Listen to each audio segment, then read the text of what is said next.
Welcome everybody to a special web chat here, actually at the Washington Convention Center in Washington, D.C. We're not in our usual spot at the White House because there's a pretty big event that's happening here right now, the Nuclear Security Summit.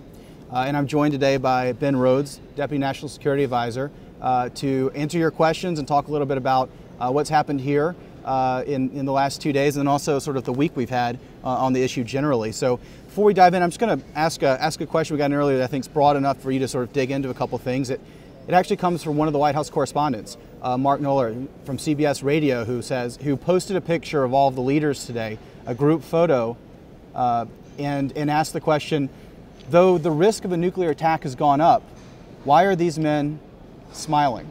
So can you talk a little bit about the good and the bad here? Yeah. Well, thanks, Megan, and thanks everybody for joining us today. It's a good question, of course. First of all, I believe Mark Knoller is quoting the president saying the risk of nuclear attack has gone up.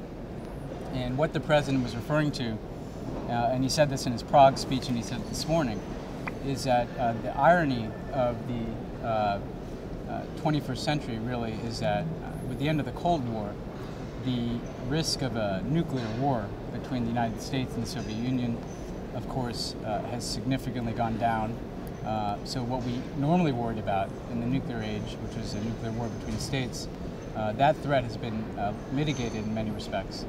But as terrorist groups have proliferated and have made known their intention to try to acquire a nuclear weapon, the risk of an attack with a nuclear weapon has actually gone up because terrorist groups, unlike states, cannot be deterred from using nuclear weapons. So that's why the president felt it was so fundamentally important as a priority for the United States of America to lead a global effort to secure nuclear materials so that they can't fall into the hands of terrorists. Because what you have is a lot of materials around the world, chiefly high enriched uranium and plutonium, that are in many instances not as secure as they should be.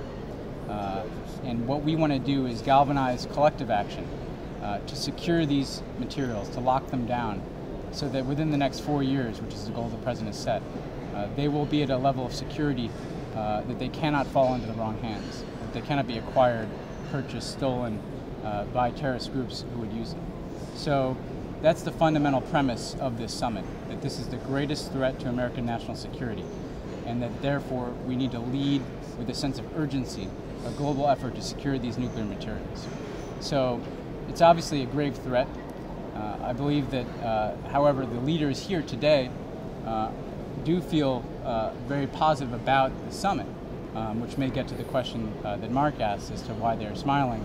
Apart from it being a picture, I believe that there's a feeling here that for the first time, really, since this threat has emerged, there's a sense of collective action and momentum that is embodied both in the fact that all the nations here today have signed on to the president's goal of securing these materials.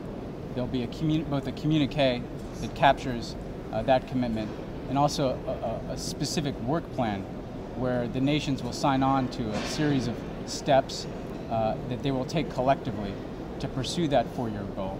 And then below that, what we're seeing is a number of very important and specific commitments by individual nations to take action in pursuit of this goal. So for instance, yesterday we saw Ukraine, which of course is a former Soviet republic that has a substantial amount of high enriched uranium, that they've agreed to transfer that high enriched uranium out of their country to help secure it so that of course it can't fall into the wrong hands. That's just one illustration of a whole range of national commitments that will be made as it relates to getting rid of high enriched uranium, enhancing greater nuclear security measures, investing in best practices, signing on to international agreements and efforts to secure these materials. So I think there's a sense of very positive momentum here of concrete action so that going forward we can reach the president's goal of preventing that nuclear attack that is mentioned in the question. Great.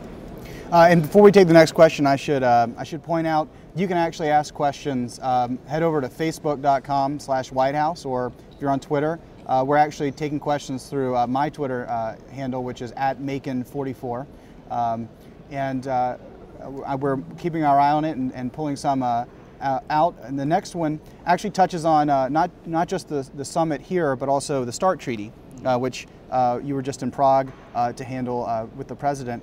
And Chris Bowen on Facebook asks, Reagan was the first to sign agreements to reduce nukes.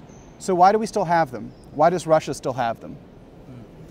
That's a great question. And of course, what we saw over the course of the Cold War was, for many, many years, the United States and the Soviet Union were building up their arsenals and had many, many, many thousands of nuclear weapons. That trajectory started to shift, in particular around the time that the questioner points out, towards the end of the Cold War under Ronald Reagan. Ronald Reagan actually also articulated a goal that President Obama has very much associated himself with which is working for a goal of a world that eliminates all nuclear weapons. But we also recognize that it's going to take time to achieve that goal. So when President Obama came into office, his view was that the non-proliferation regime, basically the non-proliferation treaty that we use to prevent the spread of nuclear weapons, had begun to fray. The United States and Russia weren't necessarily working as cooperatively as they had in the past on nuclear issues. More importantly, more and more nations were beginning to violate their obligations, which are those nations that don't have weapons agree not to pursue them. Those nations that do have weapons, nuclear weapons, agree to work together to reduce their arsenals and eventually work towards a goal of a world without nuclear weapons. So the first step in the president's agenda in dealing with these issues was for the United States and Russia to negotiate a new strategic arms reduction treaty that would reduce our deployed nuclear warheads and launchers and delivery vehicles and enable reductions in our nuclear stockpile. We reached that agreement with the Russians, signed it this week in Prague. We believe it's a very important first step for a number of reasons. First, because again, it establishes U.S. and Russian leadership in keeping our own obligations under the non-proliferation treaty by the reduction of our own arsenals. That both invigorates non-proliferation efforts globally because it allows us to be better positioned to hold other nations to account for their efforts. It of course reduces our arsenals, and it establishes the important U.S.-Russian cooperation that is necessary on behalf of non-proliferation efforts, because as the two countries with 95% of the world's nuclear weapons, the U.S. and Russia have a responsibility really to lead here. To your question as to why nuclear weapons still exist, what President Obama has said is that as long as there are nuclear weapons, we are not going to unilaterally disarm. We're not going to give up the nuclear deterrent that we and our allies depend upon for our own security.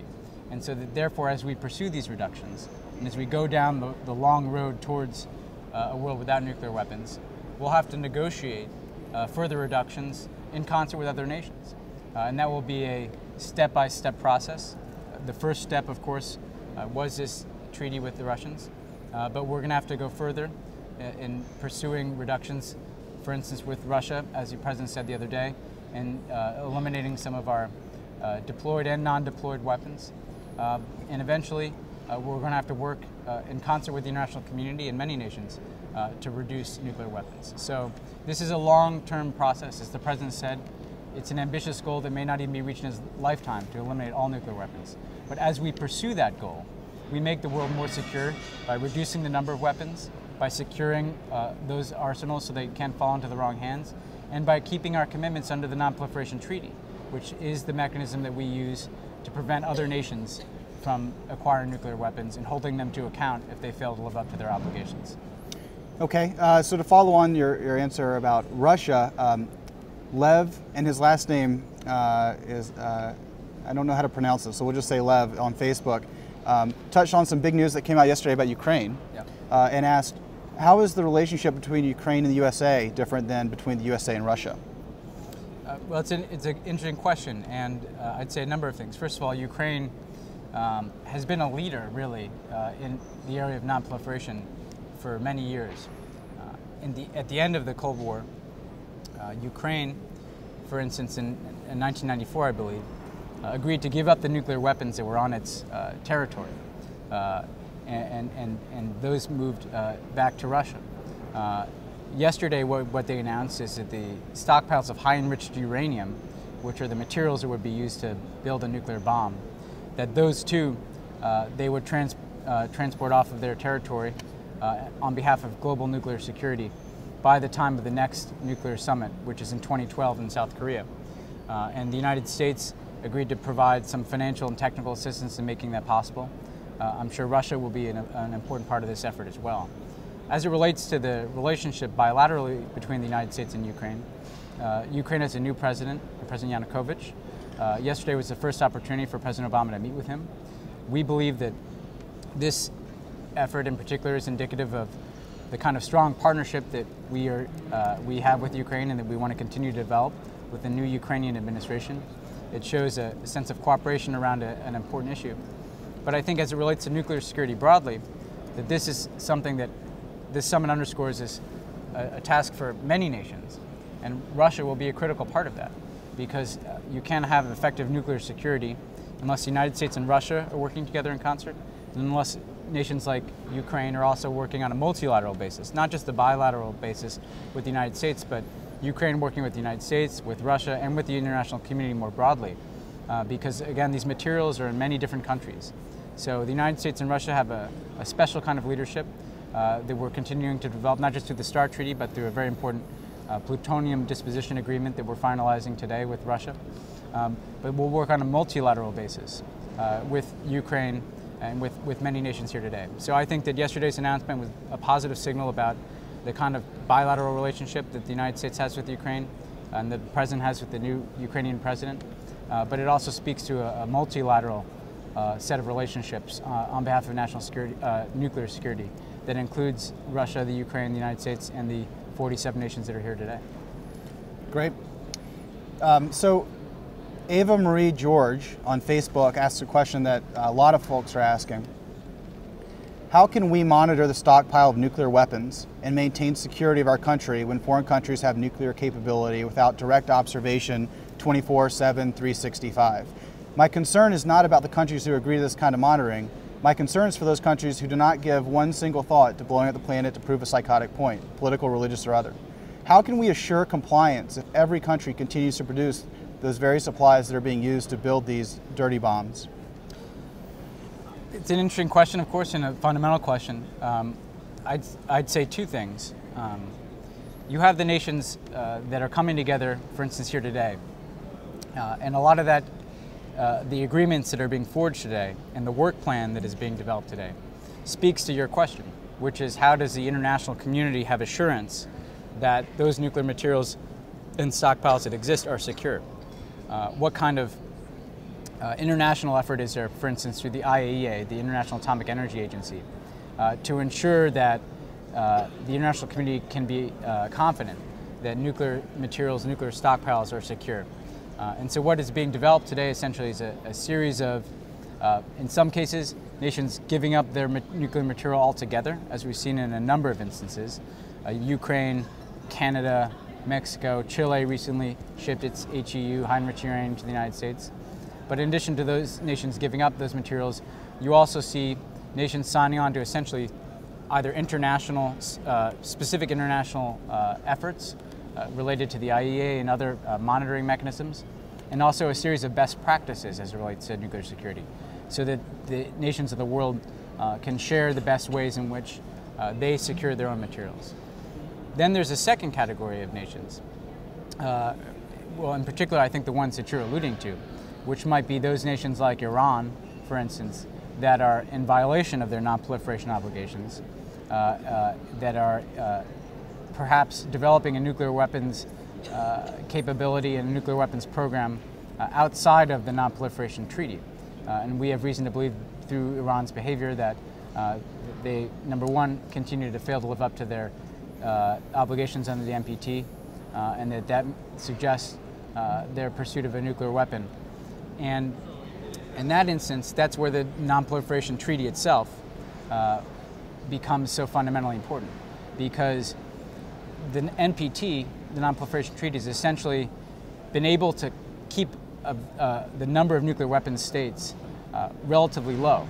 At the dawn of the Cold War, it was projected that scores of nations would pursue nuclear weapons in the coming years. Because of the NPT, proliferation was largely stemmed over many years. We've seen that fray in recent years as nations like Iran and North Korea have pursued nuclear weapons. So what the president is really focused upon is having an NPT that is reinvigorated and strengthened so that we can hold nations accountable when they don't live up to their obligations. He said, of course, that a nation like Iran has a right under the NPT to peaceful nuclear energy. And if they can demonstrate that their nuclear program is for peaceful purposes, it can be brought into the framework of the NPT, and Iranians can benefit from peaceful nuclear energy. If, however, Iran continues to fail to live up to its obligations under the NPT, they need to be held accountable, which is why the United States, with a coalition of nations, is pursuing a new sanctions resolution at the United Nations to sanction the Iranian government should they continue to fail to live up to their obligations under the NPT. So we believe that in addition to securing nuclear materials, we need to stop the spread of nuclear weapons more broadly. And we believe that by reinvigorating the international efforts around nuclear security and around non-proliferation, we'll be in a far stronger position to hold those nations accountable that do fail to live up to their obligations. Okay, so I've got 3 questions for you at once, but they're all pretty similar. But they have to do with the question of, so we want to eliminate them, now what? So let's start with Philip Winter, who asks, Dear Mr. Rhodes, when you were talking about the elimination of nuclear weapons, what will you do with them? Where will you leave them, all the uranium that's left behind? The next one says, how does the government plan to dispose of disarmed nukes? And the final question, more of an economic one from Kentucky, says, please explain how the U.S. will pay for the protection of uranium. Will the countries giving up the material share in the cost? So how does it all work from an economic standpoint? I will answer this to the best of my capability. There are colleagues of mine with far greater scientific knowledge, I think, who can speak more precisely to the way in which some of these materials are disposed of. I think later today, for instance, we're having a briefing with our team here around the summit, who I think can speak with some specificity to these questions. But for instance, I think what you see in many instances is there are certain materials that are more that are most at risk in terms of being transferred into a bomb. In particular, plutonium and high enriched uranium. So for those nations that want to pursue peaceful nuclear energy, this process involves turning those materials, transferring them out of the country, but also providing them with a low enriched uranium power within their own borders.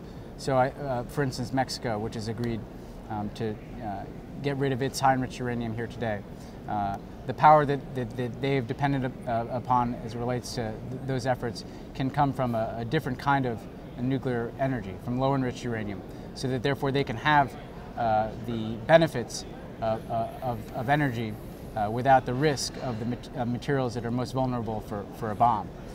So what we want to get to is an international framework where nations and people can benefit from peaceful nuclear energy without having the accompanying risk of the presence of these kinds of materials on multiple and many places where they could be vulnerable to falling into the wrong hands.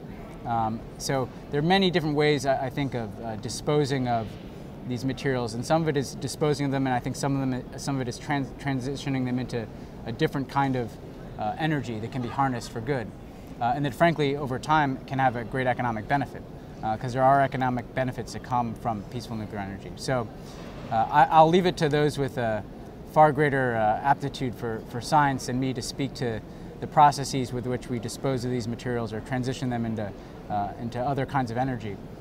But the international framework that we're setting up here is intended to do that. And I might add that tomorrow there's also going to be an accompanying summit of private sector companies, because a lot of these nuclear materials, frankly, are not just in the hands of governments, but they involve the management of the private sector. So the private sector is coming together behind a series of security practices that can enhance this effort as well.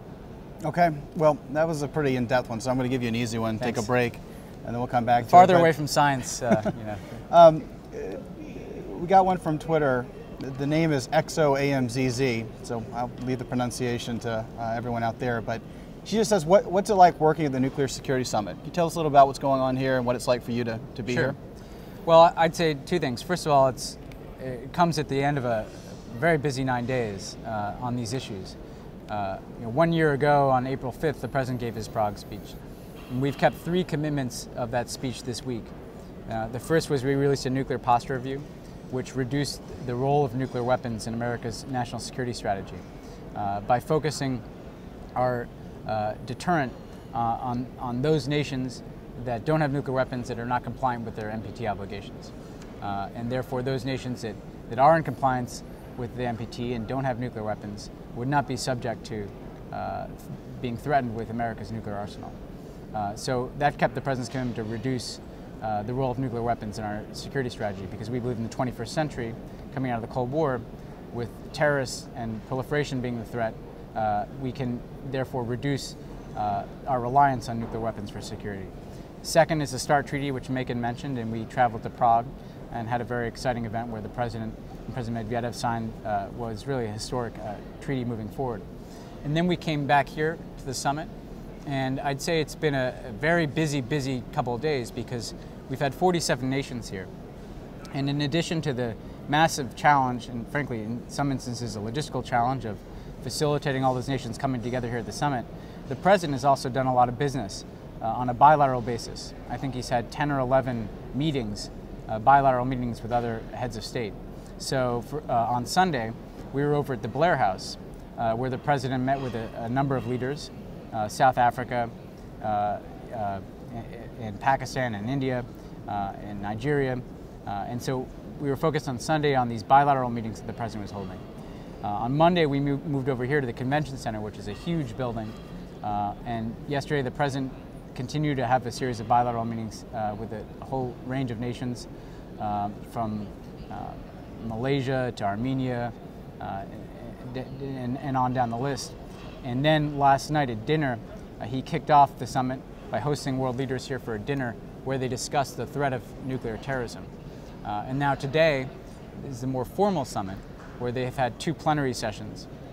One in the morning, broke for lunch, and right now they're in the second and final plenary session. And that's where all the leaders, 47 heads of delegations, are sitting in a room and discussing these issues. For those of us who are essentially staff at these things, it involves being kind of behind the curtain, if you will, and moving from room to room and making sure that the people we work for, in my instance the President, has all the support he needs, all the materials he needs, and also making sure that the press is informed of what we're doing, and that the American people are informed of what we're doing. So there's a whole universe of people here working different aspects of the summit while the leaders are conferring right now in the room. So there's really a massive logistical challenge that goes along with any one of these. We've attended many summits in other countries, G20 and others. We've been up to the UN.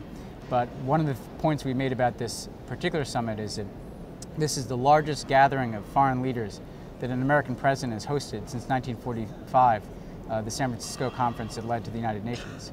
And that, I think, speaks to the importance that President Obama places on this issue of nuclear security, and also his belief that in the 21st century, challenges such as this can't be solved by one nation, but must be solved by bringing together many nations to forge the kind of collective action that can enhance American security and global security. Great. So this will be our last question, but it gets to, well, actually, let's do 2 more. I think we have time, but let's start with a pair of questions. The first comes from Alan Batterman, and he asks, what constitutes dangerous nuclear material? Would it include nuclear waste from power plants? And the second question is from Morgan Haley, who follows up and says, why do private interests have access to nuclear grade materials? So can you talk a little bit about how we're defining things here? Sure. And again, I spoke to this a little bit, but I think I can be a little bit more specific. When it comes to what a terrorist might use, right, there's a range of nuclear materials that are dangerous. I mean, obviously, these are very highly dangerous materials.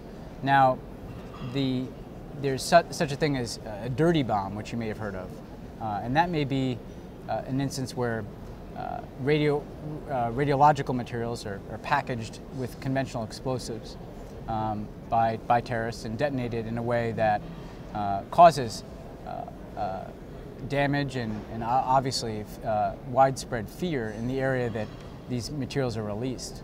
But that doesn't produce a nuclear yield. So it doesn't produce the kind of nuclear explosion, mushroom cloud explosion that we associate with these weapons. So the damage from that would obviously be terrible, but it would not be on the scope of a nuclear explosion. It would instead be radioactive materials being released through a kind of conventional explosion. Then the second and more dangerous materials that we're focused on at this summit are those that can forge a nuclear yield. And that specifically is high-enriched uranium or plutonium. And that through the acquisition of those materials, and of course the process of turning that into a weapon, it's possible to create a nuclear explosion, which of course could kill on the order of tens or hundreds of thousands of people. So the focus of this summit is on the latter, those materials, high-enriched uranium and plutonium, that are the most dangerous because they could lead to literally a nuclear explosion rather than the release of radiological materials. Now we do have, of course, very aggressive efforts around the dirty bomb threat, but this summit is focused in particular on the threat of those materials that could be used to make a nuclear bomb. And again, we know that Al-Qaeda, for instance, and some other groups have actively pursued that capability. They've tried to buy it, they've tried to acquire it through various means. So the good news is, though, that we know that there's a specific kind of material that is necessary to make that kind of weapon, and that we do believe that that material can be accounted for and secured through the kinds of efforts that we're launching here today.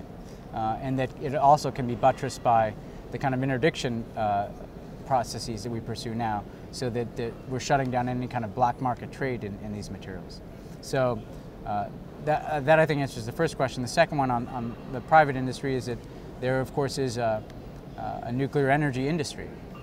But of course, the nuclear energy industry takes place within regulation and cooperation with national governments. So essentially you have governments working in concert with industry to ensure the security of what are very dangerous materials. Okay, so this will be our last question. It comes from Isabel Hutchinson on Facebook, who asks, how can I reassure my family that we are just as safe under this plan as we were before? Well, I would actually argue that you can reassure your family that that you will be safer as this plan goes forward, because again, there is a fixed amount of this material around the world, and what we want to be able to do is put in place practices where we can account for where it is and where it can be secured and locked down over the course of this 4-year period that the President has laid out. And that each step that it's been announced here today to either, again, eliminate high-enriched uranium, to put in place new security practices, to join new cooperative efforts, is a step towards that goal of securing all of this material, so that we're moving in a positive trajectory to securing those materials that could be used to fall into the wrong hands and to yield a nuclear bomb. So what we've seen here today is a very positive series of steps down the road to locking down all of this material. So the other thing I'd add, though, is, as you mentioned previous plans, this actually invigorates a lot of efforts that already were in place. For instance, after the fall of the Soviet Union, we put in place what is widely known here in the United States as the non-Lugar program, or the Cooperative Threat Reduction program, where the United States worked with Russia and former Soviet republics to try to secure a lot of this material. And that yielded some success. And what we've done is we've wanted to both build on the successes of the past, to find out what worked and to do more of it, and also, though, to create a sense of urgency around this, that we can't move at kind of a slow pace in securing these materials, because we know that terrorist groups are actively seeking them. So this summit was very much about galvanizing a sense of urgency, bringing together a wide range of nations, fostering collective action, and also calling upon nations to take individual actions to speed up this process of securing these materials and providing the assurance to someone like you that your family will be more secure from what would be a high consequence threat.